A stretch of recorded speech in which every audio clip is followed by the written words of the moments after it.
Hi guys, what's up? Welcome back to the I Love You So Much YouTube channel. If you guys like this video, be sure to give it a thumbs up and subscribe, and let's get started with the episode. Yeah, I wanted to start off by Lauryn, updating you on Michael and I's latest plan. We were talking about this in the studio before.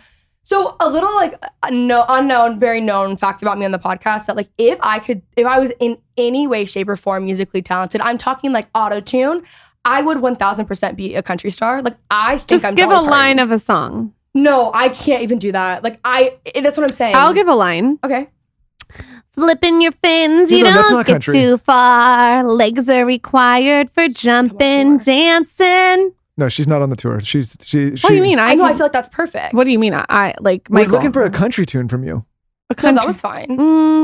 I'm a certain kind of Western country. I don't love country music at all. You would like Texas country then, because it's more like. I'm gonna listen to your playlist. I have it written down. Okay, good. While I make kale tortellini soup. Oh, perfect. Well, I was just telling Michael how I think Dear Media needs to kind of get more into the Nashville country space, and I was saying CMA, CMTs, ACMs, hosting. And obviously, don't even worry, I already found you your host. It's me. So I was like, this is genius. And then somehow he made it about himself and wants to go on tour. And I'm going on tour. I always will. But don't forget about the ACM thing. I'm telling you. Well, listen, I fucked up and I missed the city. I chose Austin. I should have. I thought it was not. I missed up. Let me tell you something. Yeah. When there's any opportunity for him to make it about himself, I always will. He always will. I will literally come home and be like, "Man, I'm tired after carrying this baby for 800 months," and he'll go, I stubbed my toe yesterday," and talk about it for literally 5 hours. So how do you keep your peace? I have a lot of tools in my toolbox. Lots of tools. You tape your mouth? I have mouth tape at night. But listen, I'm dead serious. I think, I told you. Oh, here we go. Make it about yourself. No, I'm making it about her now. I told you, we are already in the audio space. We're already on all the big music platforms. We're already talking on a mic. All we have to do is shift the focus a little bit, get you on the country scene. We'll get the technology involved. We'll auto-tune you. I think you got the star quality. And then boom, we're already there. We're just going to shift the whole company. I'm going to make an announcement to the entire business, everyone in the company. And I'm going to say, listen, this is done. We're over this podcast bullshit. We're Kenzie's moving on. Yeah, this is over. We're done with this shit. We're backing Kenzie. We're going into country music and we're taking over that entire scene. But done. It's interesting because he leaves out the part where he wants to go on tour. And I don't even know if he said us two on tour, but really he was he was motioning as though he was the star. Well, because I started fantasizing about him, that sounds like when I say I want to go on tour for our podcast and you're mentioning that you're the star. What? I shut down the tour for the podcast all the time because that sound that's a lot of people. I feel like you just want to be around people, right? No, I like to have intimate conversations on a mic in a closed room. I don't know if I like that idea so much for a live podcast, but if I could sing with you on a stage to a bunch of country fans, sign me up. One of my favorite things his mom's ever done is he was bragging about himself one night over steaks at his parents' house, and his mom looked at him dead silent and just stares at him and goes, "Don't forget who's the star," and looked at me. Oh, well, I loved it. It was orgasmic. It was amazing. It was music to my ears. I will give my mother a lot of credit because she did that to me my entire life. Okay, and it wasn't just with Lauryn. She always was negging me, and I don't mean that in a mean way. I have all these. She checked him. I have all these soft guy friends, right? They're all these dudes, and they talk to a strong woman and they just wither. They can't do it because a girl says their hair looks bad or they're not being whatever they should be doing. And these guys just crumble. And I'm like, you guys got to toughen up. And I credit my mother because she was always yeah, that's pretty good, but could be much better. Or that's okay, but look at what this person did.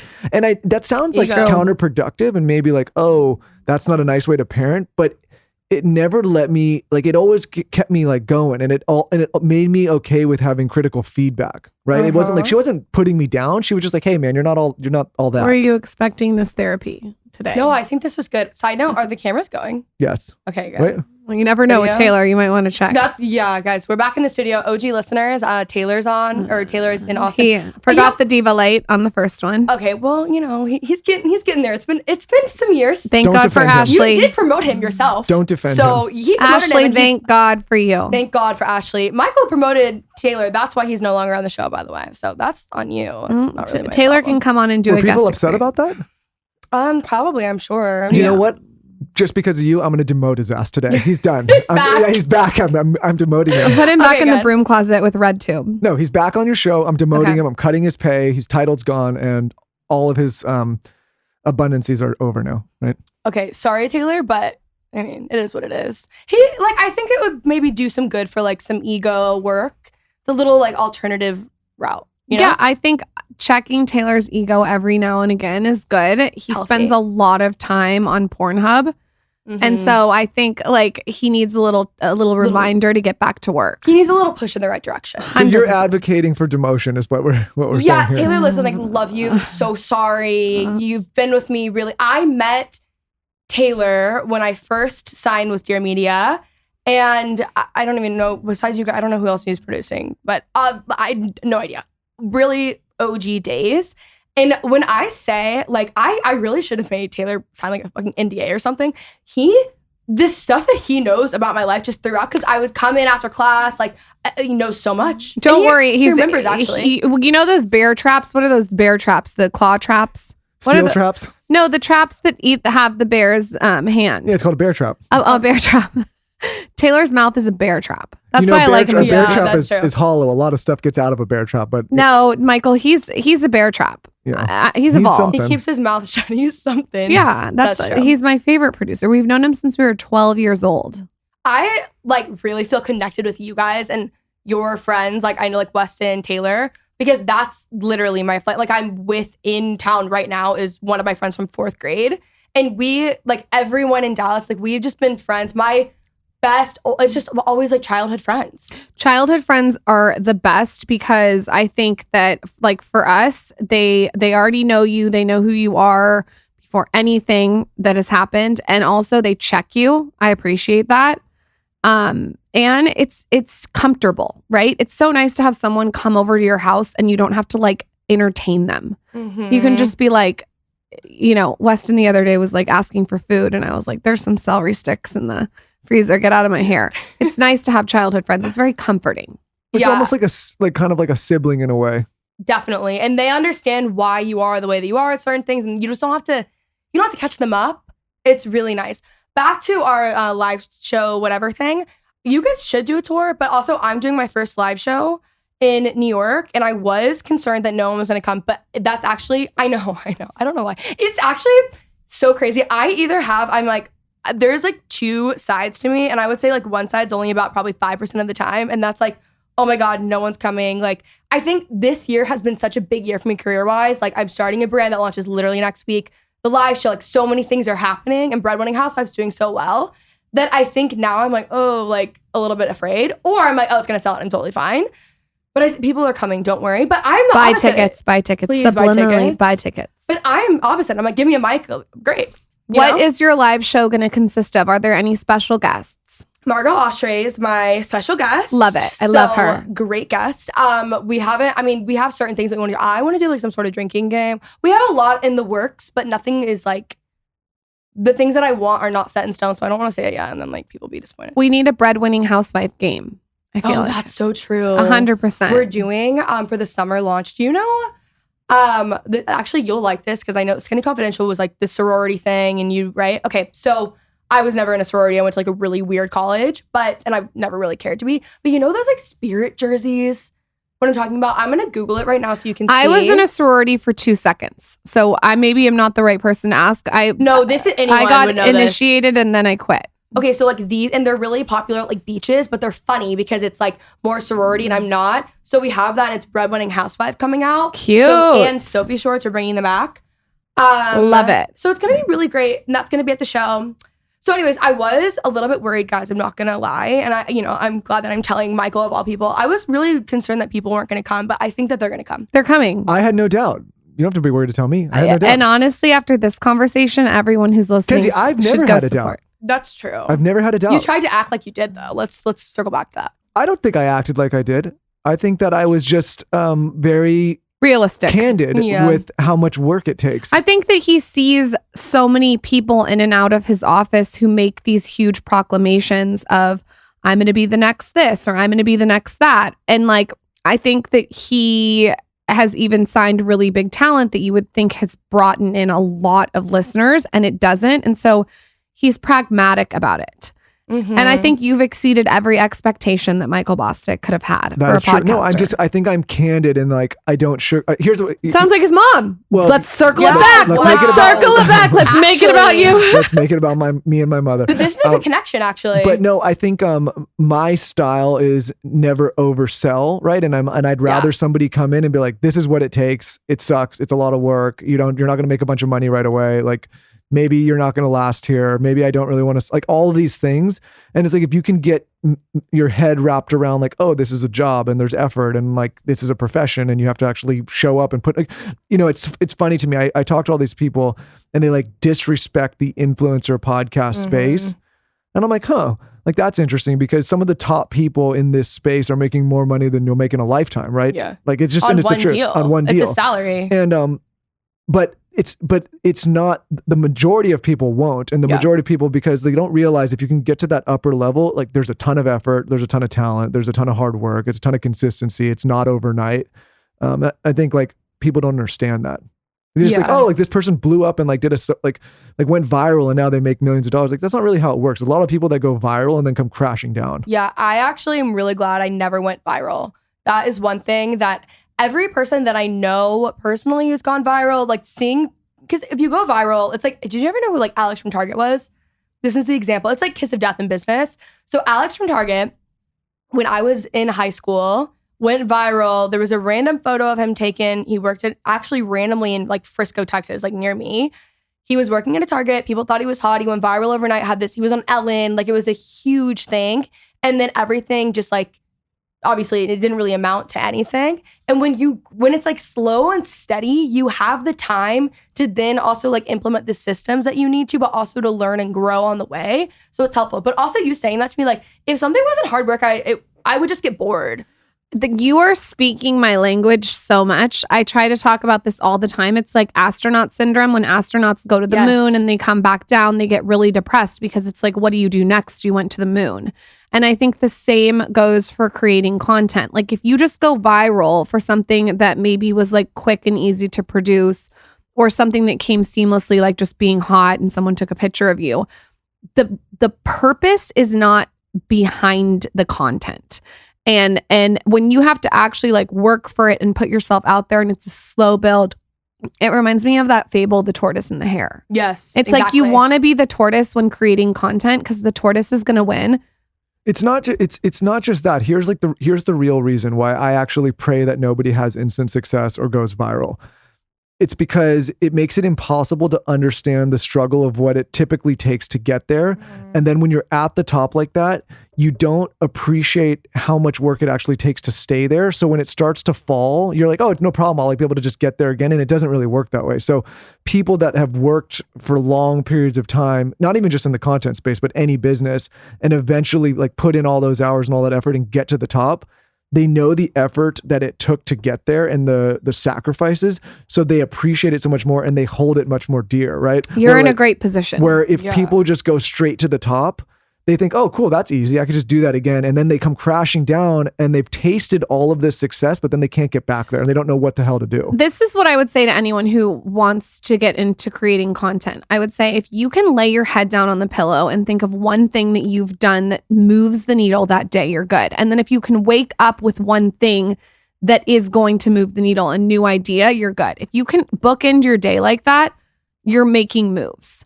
I think where people get in trouble is they have these huge ideas from A to Z. It's like, just think A to A.5 and you'll be good. That's really good advice. Who do you think, besides like, obviously I would say I'm probably your favorite at Dear Media. Who do you think is killing it in the podcast space? It doesn't need to be with the network. I know it probably will be, but. Does it need to be with a network? That's on the network or that's off of the network? I don't think anyone needs to be on a network. I think that being on a network, it needs to be mutually beneficial for not only the talent and for the network. It needs to also benefit the audience. My pitching of Dear Media goes like this. I basically start the conversation by giving you 80 reasons about why you shouldn't join Dear Media. Like, one, you shouldn't do a podcast. I don't think you'd be good at. 2, I don't know if you need a network. They're like, no, I'm actually not kidding. No, I know. That's why I'm laughing. And I think it's because like, I think that people should join a network like this when they actually need network and business support. Like it is undoubtedly, like I'm not going to sugarcoat it. It is easy to load a podcast, speak into a mic, buy the equipment. Like we're talking like you can do this for less than $1,000, put it online. So that part's easy. It's harder to scale and stand out. So it depends like what you want to do. If you're somebody that's like, hey, I don't want to monetize, I don't really want to grow this. I'm speaking to a small community and I just want like this content engine to have, fine. Like you don't need a network. If you're somebody that can build your own team and you like want to do it yourself, fine. But like if you're somebody that's got a lot of other shit going on and you want all of that support, you want that visibility and you want the production and you want somebody to build bigger opportunities and brand, like, yeah, then Dear Media is relevant to step in. Someone who I think is killing it, like regardless of the network conversation, is not skinny, not fat. Couldn't agree more. The reason that she's killing it is there's multiple reasons, but she is very self-aware. She has what it takes. She's a hustler, even though she's a mother. And I say that like sometimes when you become a mother, you want to just be with the baby all the time. She makes time to also get her business done. So I notice like she'll fly to LA if she needs to. She's a mover. She's a shaker. And I think that people resonate with her because I hate the word like real, but she shows you a really authentic side of herself. And also she's sort of in the gossip world, but she's taken a different approach. She's disrupting the gossip world because she's taken like the Perez Hilton sort of like gossip and she's made it positive, but people still want to consume it. So she's made stuff that's typically salacious, like that people would consume, but she's made it positive where people still want to consume it. Well, I agree. Obviously she's killing it. And Amanda is not somebody that has like been shy of controversy, right? I think like, which leads me to this point.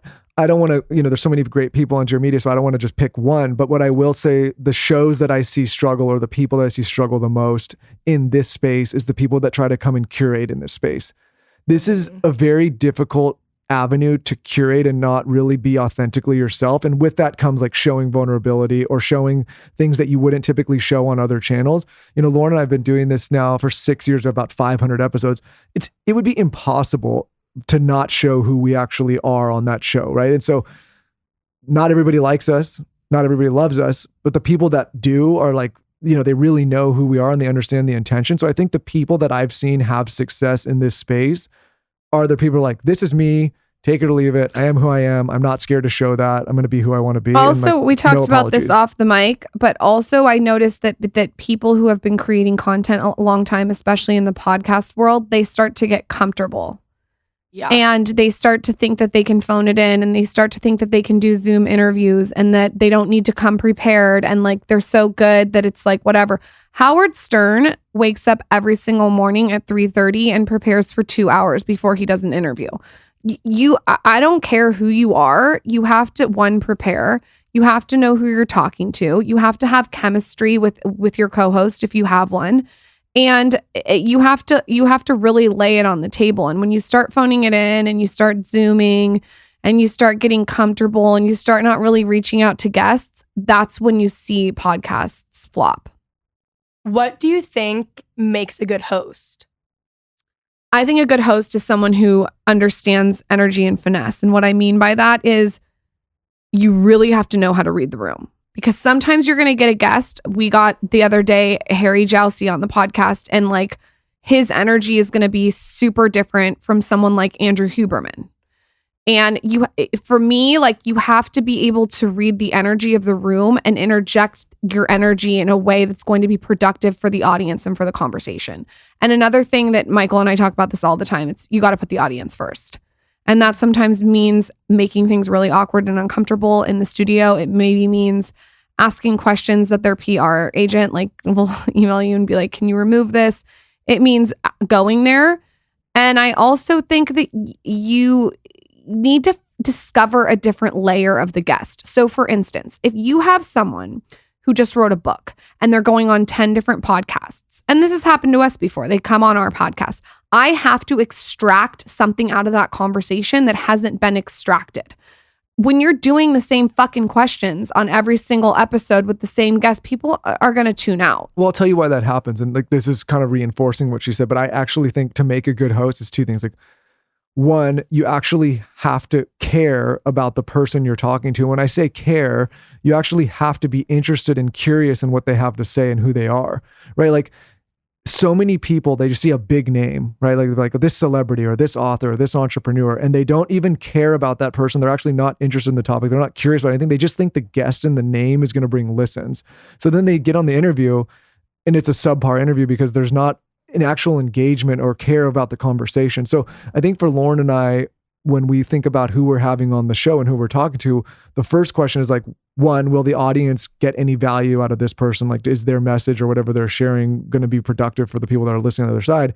And two, like, do Lauryn and I actually give a shit? Like, there's been people that are, I guess, big names, but like, we'll look at each other like, we don't give a shit about what that person's talking about, right? And so we're like, we're not the right show.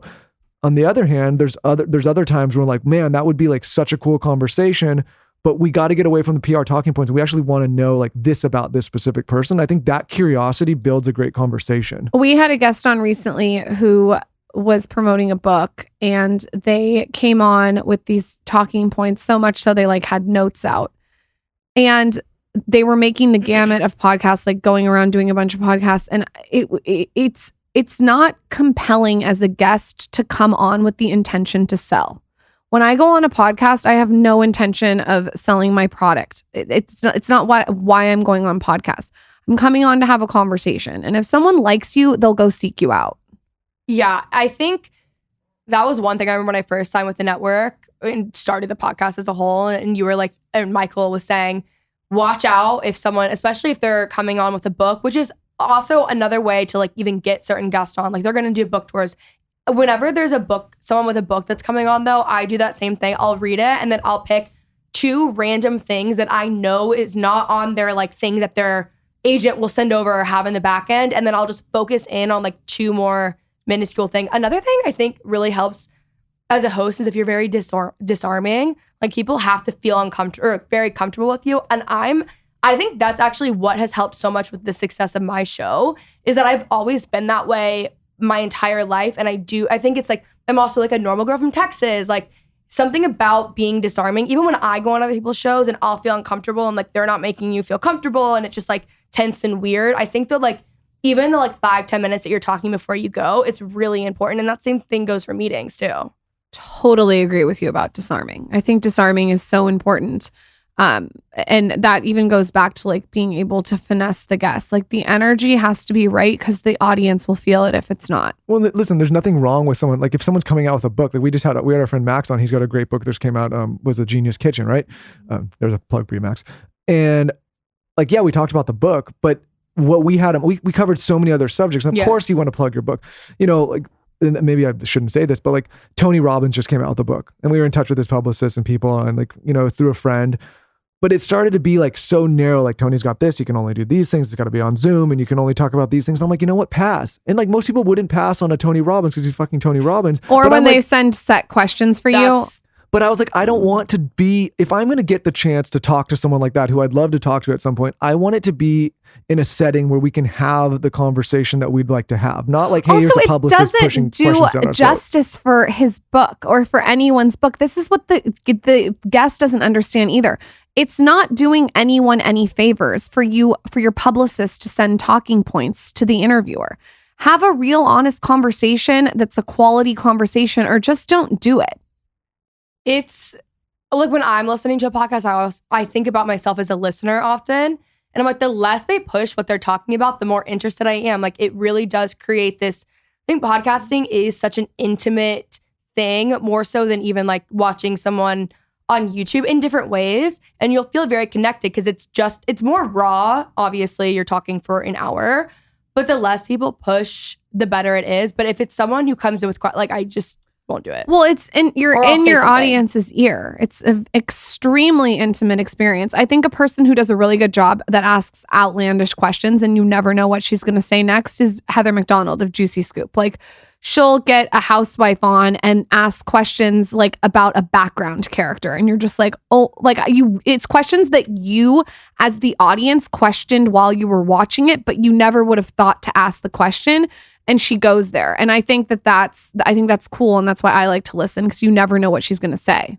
People that go into marketing as a profession or PR, it's a weird, like if I ever start going and talking to marketing people, or maybe I'm right now, I would say like it's strange because instead of living and acting the way that they would actually act in their own life, meaning like they're a listener, what would they actually engage with? What would they want to listen to? How would they seek out shopping? Like, so for example, you're listening to this and you're like, who the hell is this guy, Michael? You're probably, if you don't have an idea, you're probably Googling first. Oh, there he is. Okay, there's this social, this. Okay, what is he? You can see all the different little things. What I'm saying is the listener, the consumer, the end person is smart enough to do their own research if they're actually interested in someone. You get these PR and marketing people and they think that people on the other end are stupid and can't figure this out on their own. And so I'm like, they do these stupid marketing pushes or these talking points. I'm like, listen, have somebody on, let them be a compelling person. And the listener is smart enough to figure out all the other stuff, the product line, the business, the show, all that. They can figure it out. And sales 101 is if you want to sell, don't sell. I mean, exactly. It's also like if you want to get the guy, let me tell you how to get the guy. Do nothing. Make him fucking sell you. Mm-hmm. We've lost that art. We need to talk about that more. How many shows have you guys scrapped? We have scrapped 2. One person was drunk. No, we've scrapped probably 5. Okay, well, that I remember. One person was drunk, which is fine. Like, fucking come on the show drunk. But the person wasn't making sense and things weren't, like the story of the conversation didn't make sense. Another episode, we decided that it didn't bring value to the audience. Yeah, there's been like 5, but keep in mind that's a span. Who's the other one? I'm not gonna like out anybody because it's also very awkward when you scrap a show and somebody's come on. One we had bad sound, like that wasn't anyone's fault. It was just bad sound because we had been doing Zoom, and that's never do Zoom. And that's all the other. It's been like it's probably like we're averaging one a year for 6 years. I will never put up a show that the audience won't like. I don't care. But I think again that goes into, so people would not have to scrap as many shows or have bad shows if one, they put more thought into like the quality of their equipment, right? So like that's, if you're going to get into audio, especially nowadays, you can't have shitty sound quality. You just can't, because you can be, again, I'm going to kind of out somebody. Like there was a podcast that I think Tim Ferriss did with LeBron James. And like, I love Tim Ferriss, but I couldn't listen to that show because it was just, the audio was just crap compared to what everything else is. And I know it's probably Zoom and there's a lot of search, but I just couldn't listen. Like it's unlistenable for me. I think that's for a lot of people. There's so much good quality. 2, you have to actually care about the person you're interviewing. And if you don't, like, it's not going to come across. And 3, like if the topic is, if you don't do the research ahead of time and then you have a terrible interview and you can't air it, like that's kind of on you. So I think Lauryn and I's scrapping numbers are low because we do a lot of time and prep and thinking about like who's coming on the show, what's the quality, all of that. So we don't get into these situations where we have to just scrap shit. Yeah. Also, the Tim Ferriss, LeBron James, that's a really good example of it doesn't matter what name you're bringing onto the show. Like, yeah, I'm sure it's going to get clicks, but if people, that's a really, really great opportunity to bring in so many new listeners that you can keep. Not saying this is what happened with him, just in general. Like, you can bring in so many new listeners, but you don't want them to be just there for like one episode. Ideally, you'd want as many of them as possible to like stay on. So just because you have a big name, you should actually, I mean, you should be prep equally for each episode, like as much as possible. But just because it's a big name, I do feel like people will relax more just knowing it's going to do well. When it's like, that doesn't make sense. Everybody listening to this show knows they turn on a podcast with bad sound quality and they're like, never mind. I got to go listen, even if it's a big name, like I just can't, you just can't do it anymore. Turning on a podcast with bad sound quality is like turning your vibrator on and it starts putzing like a car. And you're like, oh, fuck. Like you want it to like vibrate and do its full thing. It's like your vibrator is vibrating at like a 1 potential when it should be vibrating at a 10.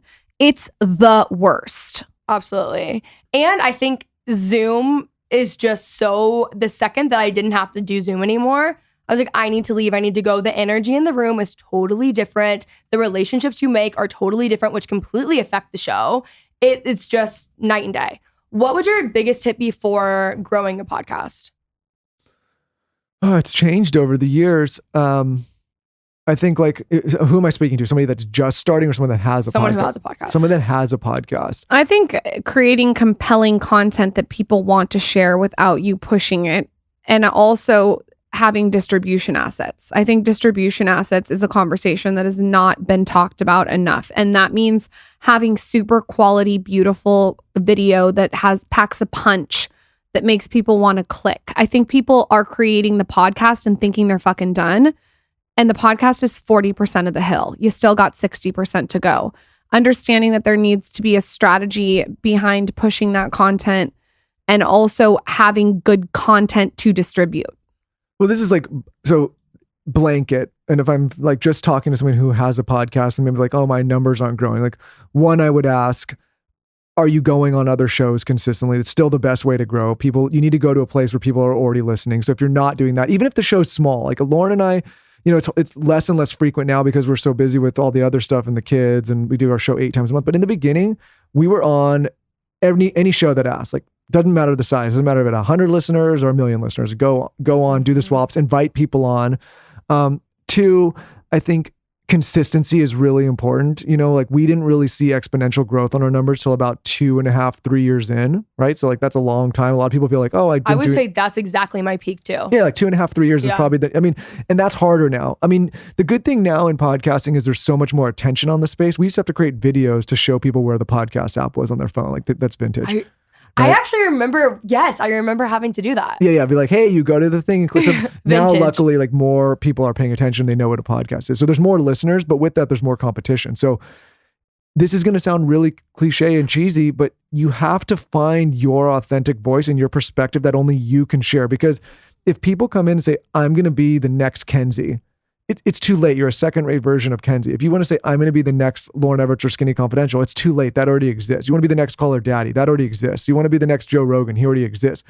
You can't follow in the footsteps of things that are already great. You have to figure out your own path that can't be duplicated. And the only thing that can't be duplicated is your own authentic voice and your own authentic perspective. Life changed for me completely when I woke up one morning and was like, I am just going to talk exactly how I am on a mic. Like, it's truly that simple. I'm just going to be exactly what you see is what you get. The way I am on a mic is how I am at home, is how I am with my friends, is how I am with my dad. This is who I am. Take it or leave it. And once I had that switch, it was a really big epiphany. And I think that, you know, my advice also to anyone who's talking on a mic, Michael said this earlier, it's not a curated Instagram feed. It's a different medium. Well, I think, and then I'll shut up. And we talked about this a little bit offline, like cancel culture has done a number on people. And I'll tell you why. Like, I'm not going to get into the throes of cancel culture, but I'll say this. You have a lot of creators or business owners or public people or just people that put things out on general, attaching themselves to causes they don't actually care about, apologizing for things they're not really sorry for, doing things and talking about things that they don't really even want to be talking about. And they're doing it because they feel if they don't, that they're going to be so-called canceled or alienated. Lauryn and I just looked at each other one day and we're like, we're going to do exactly what we want, whenever we want, how we want. And people may not like it, but too fucking bad, right? Like those people don't have to listen. They have choices online. And what's crazy is you'd think that strategy, especially in this culture, would be like, oh no, don't do that. Like your numbers might get hit or your sponsors might leave or your audience might diminish. It has almost quadrupled because I think the people that are like, okay, cool. Like we may not agree all the time, but at least we know exactly who they are. All these people that are trying to do all these things and miss potholes and apologize for things they don't care about or attach themselves to causes they're not really passionate about. Again, the listener, the end consumer, the viewer is smart enough to smell that bullshit and say, wait a minute, like that's not really what they care about or who they are. So I'm going to go find somebody that actually does do these authentic things. I think that's why Barstool is killing it in the past 2 years, especially because they just also same thing. Like they just didn't care. But I think cancel culture too, even there was a point for me where I was like, I felt like I was not even holding, like I had nothing that would even, it wasn't, the thing that I realized is like, it's so crazy because it wasn't even cancelable things, but I almost felt like quieter or I wouldn't like show my same personality and just over That's time. What it's meant to do. Yes. It's meant to put a pin in you so you stop creating and you shut the fuck up.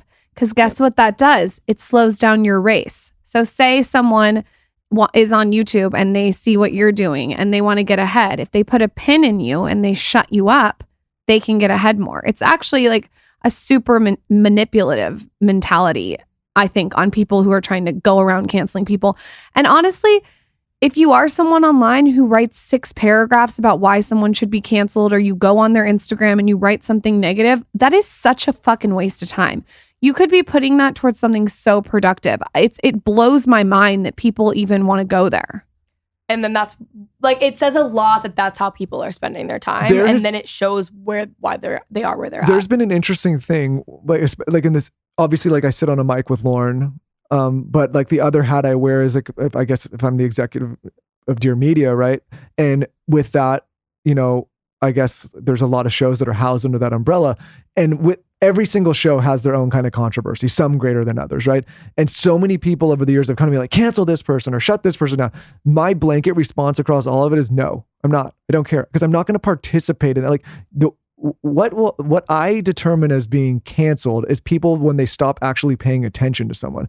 If I was producing a show at Dear Media and they went through a cancelable event, and then like I looked and people stopped listening, nobody cared anymore, like there's no attention. I'm like, okay, like the audience, the marketplace has spoken. They don't want this.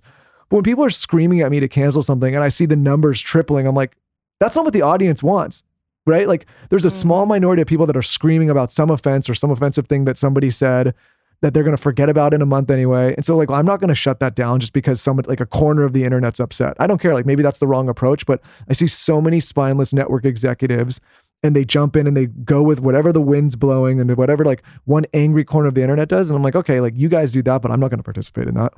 Yeah, I think that approach is the best approach too. It's just like it's really negative. And I also think about my friends too, who are like in their 20s and post-grad. And like when I moved back home, when I moved to Dallas, and then I saw like normal people who were not, like most of my friends don't even follow people on Instagram that they don't know unless it's like very select influencers, and they're just like normal people. And then I'll explain like, oh, this happened, or like a friend of mine, and this is why so-and-so, like whatever it is, they are so taken aback that like, and they're normal, like, no, but what I mean by normal people is like, they just are not showing their lives on the internet. And they are so appalled of this happening. I'm like, I know, because it is just this like never ending cycle. And then misery breeds company, and then it just gets worse and worse and worse. You have to just take yourself out. What's wild to me is that we're so crazy about what we consume and when we eat. And we're so crazy about how we go to the gym. And we're so crazy about like what we put in our body. And no one is talking about the content that we're consuming.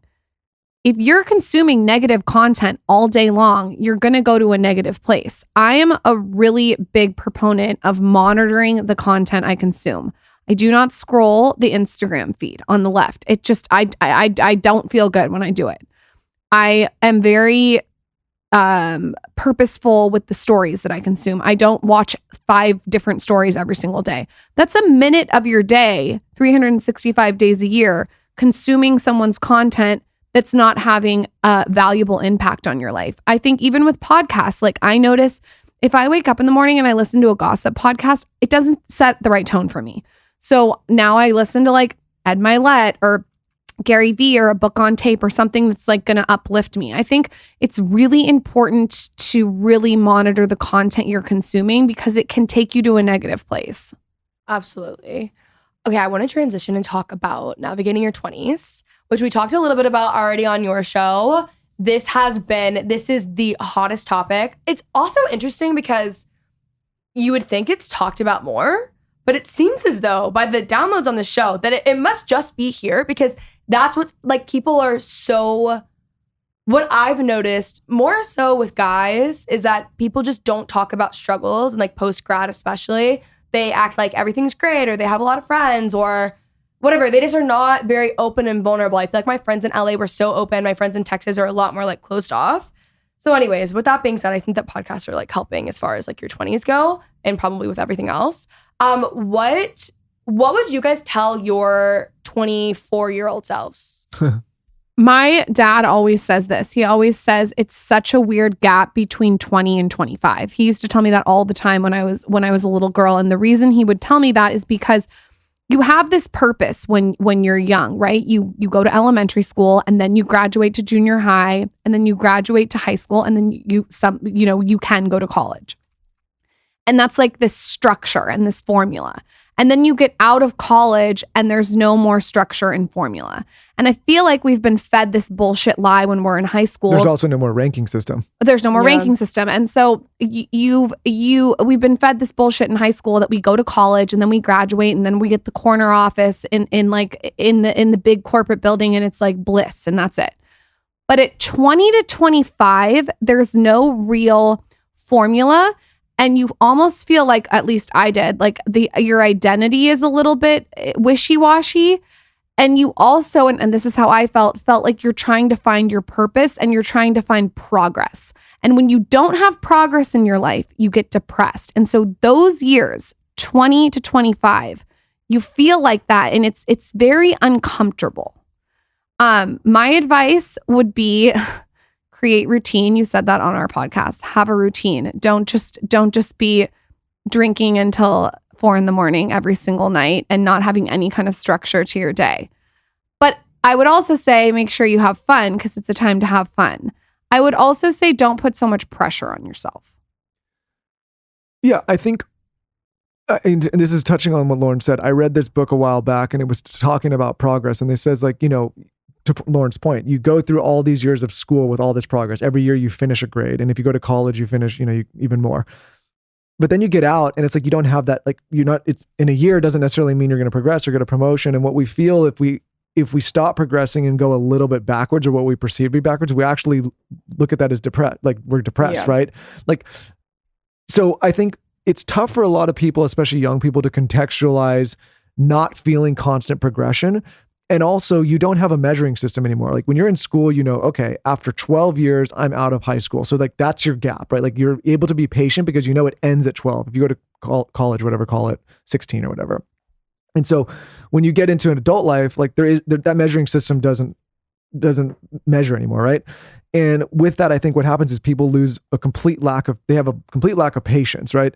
They think, I'm 23, I have to have my entire life figured out. I have to know my passion. I have to have my job path. And if I don't figure that out right now, then I'm a failure because I'm not progressing in life. If I could talk to my younger self, I would say, whoa, slow down, dude. Be patient. You don't have to have it all figured out. As a matter of fact, I floated around and did all sorts. I think, like I was counting the other day, I think I did like 6 or 7 different businesses and different roles before I was 32 years old. So like from the 20 to then. And some of them were success and some of them were failures. But in that whole time, I'm like, what the fuck's going on? I'm going in 18 different directions. And just now, like finally at 35, I'm like, okay, I think I've figured out kind of what I want to do, but I still haven't figured out. And I think if you looked at me or Lauryn on paper, you would think, hey, these two have it figured out. They're successful. They got this show. They got this business. But honestly, and I mean this wholeheartedly, like we are still figuring out what our passion is and what we want to do. And I think if more young people had the context, were able to contextualize like, hey, it's not 2 or 3 years you got to figure this out. It's 40 years. They would be a lot more patient and a lot less hard on themselves. This is something micro, I would say. This is complete different advice than I feel like young people get. You get advice to go try a bunch of different things and intern at a bunch of different businesses to find your passion. I would completely throw that out the window. I would tell you to go work a service industry job at night, because the day is freed up for you to work on something that's actually going to move the needle towards something you want to do. So for instance, what I would do if I was 20 years old is I would go get a cocktail job or a bartending job. And I would work from 6 o'clock to midnight, 5 o'clock to midnight, whatever it is. I would get off, I'd come home, I'd sleep, I'd wake up. And then that whole day would be spent podcasting, writing, getting on YouTube, whatever that is. So at least when you're doing your job, you're making money, because those are great jobs to make money. You're learning how to talk to people, because bartending and cocktailing, you're learning how to finesse energy. So you're learning skills that are super tangible in the real world, but you're also making moves and moving the needle towards something that's going to really benefit you over a long time, as opposed to going and interning at a magazine and going and interning at a book publishing company. Like, you're spreading your energy towards things that you're not really pushing one boulder up one hill, if that makes sense. That's actually incredible advice. I honestly cannot tell everyone enough. I was a bartender for 6 years. I worked on The Skinny Confidential every single day during the day. I'm so happy I did that. And I learned so much more bartending than I did in college. Well, and I think to Lauryn's point here, and I think you learned this early, so you don't even have to know. And it's something that inherently we just both are like, you can't be lazy, and you can't have expectations that somebody's going to come in and help you. And you also can't believe that you're owed anything, because you're not, right? There are so many people that come through the doors of Dear Media, young, hungry people that are hustling. And honestly, I don't even look at a college resume. I look at like who wants to come in and work their face off and hustle? I don't care if you went to some Stanford or Ivy League school. I don't even look. I have no idea where any school anyone in this company went to. No idea. I look at who's got hustle, who's got drive. You have to put in the work.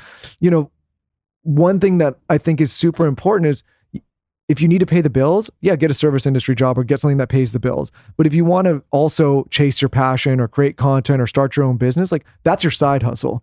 The podcast is still Lauryn and I's side hustle. For years, Dear Media was my side hustle, right? I was running 2 other businesses when I started Dear Media, and I was running it in a different city. So you have to sacrifice and put in the time and the effort. You can't expect all this abundance in your life if you don't. And I think a lot of young people sometimes think they're owed this, or they went to school and they deserve it, or like somebody's going to come in and give it to them. It's just not going to happen. There's nothing that I've seen from anyone I know that's successful that's been given to them. Even people that grew up with so-called money, I've seen so many people blow those opportunities and go straight into the dirt, right? Like you have to work. What you said about college just now, my dad was over hiring at a really big company for a very long time. And he has told me that since I was so young. He's like, it does not matter where you go to school. The amount of kids that I've hired from Texas State over Harvard because they have social skills. And I mean, they're in sales, granted. But he's like, I cannot even stress that to you enough. Let me say something controversial. If I could go back and do it all over again my whole life, one of the things I would change, I wouldn't go to college. I went to college for 4 years. I found it to be a complete waste of time. I wish I was putting my energy towards creating content. Well, 2 things. People aren't going to agree with that, maybe. Well, 2 things. I would go to college because I was fortunate enough that my parents paid for college. So I didn't have the financial burden of taking on a bunch of student debt. And I was able, I think that's a weird gap, 18 to like 22, where you're like, you don't really have the experience to get the job you really want. You don't really know who you are yet. You maybe probably been living at home for a long time. So that's like a period of time to experiment, get some social skills, get some independence, social skills. Is that what you called it when you went there? Yes. That's what you call social skills. What does that mean? But, if you're in a situation where maybe your parents aren't footing the bill and it's on you to take on a bunch of debt, I don't suggest that people do that. I think there's so many tragic stories of people taking on so much debt they end up like $400,000 or $500,000 in the hole. I just finished paying off my college loans. Yeah, and then they get out and they think that they're going to be a job in the market to support that, but like that might not be the case. And so I think we're doing a disservice to a lot of young people by saying you have to go to college right away and you have to take on this debt. If you're a doctor or a lawyer, yes, you have to go to college, but not. I'm talking on a mic. You know what I mean? Yes. So I think like you got to do what works for you. I was having this conversation this morning with a friend and just saying, it is so crazy. I majored in business and my school was incredibly inexpensive. I didn't have loans. Like I got very lucky. I too would, if I moved out when I was 17 and my agreement with my dad for him letting me do that was you still have to go to college. So I went to like a very different route, but I did get my degree, and to be honest, complete waste. Like it was not necessary at all. But it's interesting too, because I went to business school and I don't think I learned a single thing at all. And also if I learned so much from YouTube from 16 to 18 that if I didn't know what the term was called, I knew what it meant. So it was a joke. Like it was so easy. You can't teach business really. You kind of have to jump in with your head first into the deep end and figure it out and swim. It's not just that. So again, I went to school for like what was regional development and business management. And obviously I manage a business. Regional development was like the real estate school. That's what I thought. So this is a perfect example. I thought when I was that age that I was going to go and be a real estate developer. And I thought that was my passion. So that's what I went to school for. I think so many young people go to school thinking they want to do something, and then they go through all the classes and they get into the real world like, wait a minute, I don't like that at all. That's not what I want. I think we kind of have college backwards in a way where it's like, maybe get out in the real world, maybe kind of figure out what you actually want to do professionally, and then go back to school. Like if I could go back, I would probably do something in finance and computer sciences because you could figure out the business stuff later.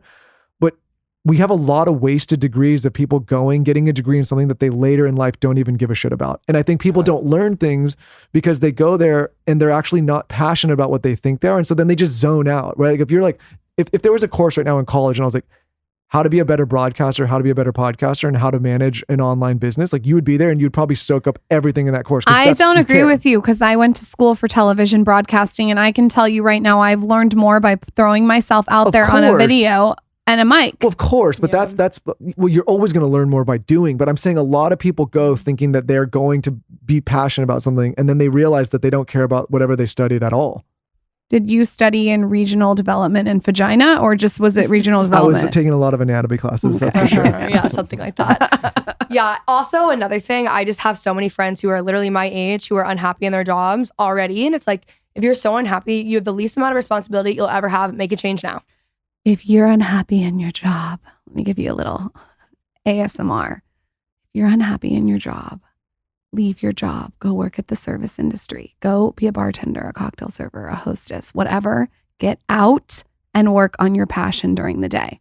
When people tell me they're unhappy in their job, there's a lot of options out there. There are, especially with the internet. I would rather do Postmates and Uber all day long and work on my passion at the same time. You have to figure out what is worth the sacrifice. But let me say this.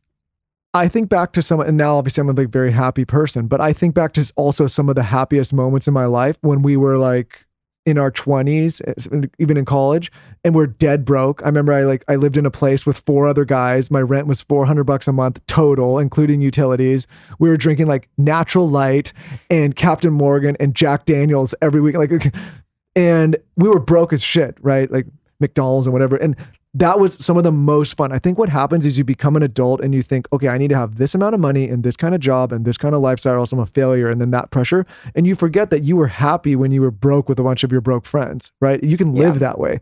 So I think just like removing the pressure of feeling like you have to have it all figured out the narrative. And just realize like you can be happy. And if you don't like your job, like take the pay cut, go figure something else out. You lived like this before without a job. You lived in a broke situation, probably with roommates, had fun, get a Natural Light, settle down.